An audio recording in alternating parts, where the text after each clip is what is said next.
Hi, this is Ajanta ma'am. Today I shall be doing the Julius Caesar Act 1 Scene 2. I shall be explaining you the lines with reference to the context.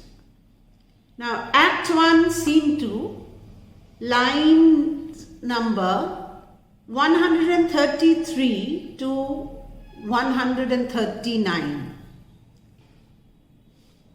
The lines are: why man he doth bestride the narrow world like a colossus, and we petty men walk under his huge legs, and peep about to find ourselves dishonorable graves. Men at some time are masters of their fates. The fault, dear Brutus, is not in our stars, but in ourselves, that we are underlings. Now, these lines are taken from the speech which Cassius makes to Brutus in the course of a confidential conversation which the two men hold with each other in the Julius Caesar. Cassius first tries to prove to Brutus that Caesar does not even have as much power of endurance in him and as much physical energy as Cassius. He then points out to Brutus that Caesar is ruling this world unchallenged. He compares Caesar to what? To a huge statue, the name of which was Colossus and which was regarded as one of the seven wonders of the world. That statue stood at the entrance of the harbor of Rhodes, and it had one of its legs planted on the side of the harbor and the other leg planted on the other side. And all ships entering the harbor thus passed under the legs of that huge statue. Cassius says that Caesar has become so great a man that all Romans seem to be like pygmies. Who are pygmies? Very short people. Pygmies walking under his legs. The Romans walk about timidly and hesitatingly. They are hesitant of Caesar's huge stature and waiting for their deaths to overtake them.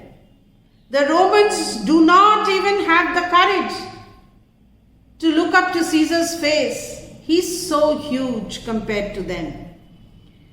The Romans are living a life of degradation, and they would die dishonorable deaths.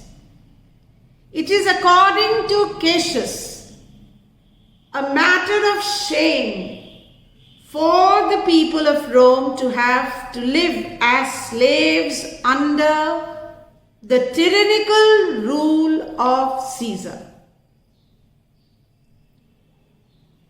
The whole world now seems to be a small place as compared to the greatness and to the majesty of Caesar. Everything seems diminutive. Cassius here is trying to excite Brutus's jealousy by depicting Caesar as a huge, great man. Cassius goes on to say that in actual fact, human beings should consider themselves to be the makers of their own fates. Addressing Brutus affectionately, he says, "The fault, dear Brutus," he calls him dear. He says that if certain human beings fail to rise to high positions in life, the fault is not that of the stars. It is not of the stars, but that of the human beings themselves. Human beings are themselves responsible for a life of subordination. And they should not therefore complain that they were born under evil stars. And if men do try to exert themselves, and if they put up a brave struggle, they can defeat any tyrant.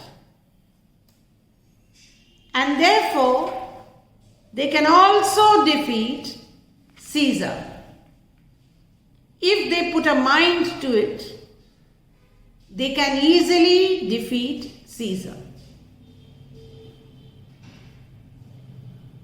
Then the line goes,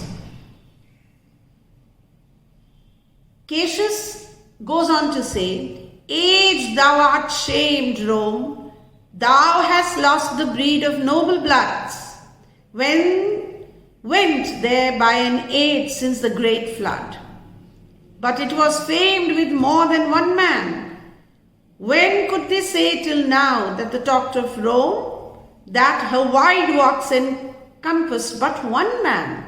Now it is Rome indeed, and room enough when there is in it but only one man."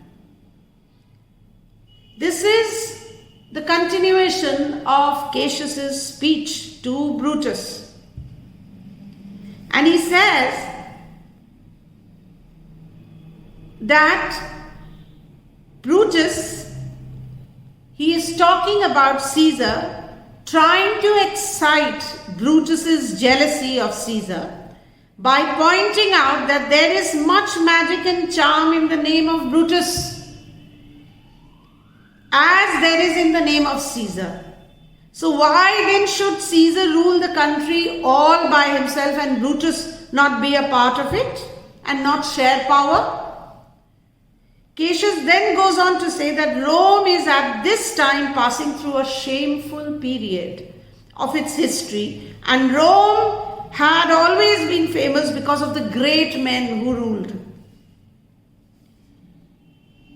From the very beginning, from the time of the great flood itself, there had always lived in Rome a large number of heroic people. But now Rome seems to have lost its capacity to produce noble-minded people and high-spirited men. And there is only one man who lives here, that is Caesar. There was never a time before in the history of Rome when people could say that within the wide walks of this city, only one great individual lived.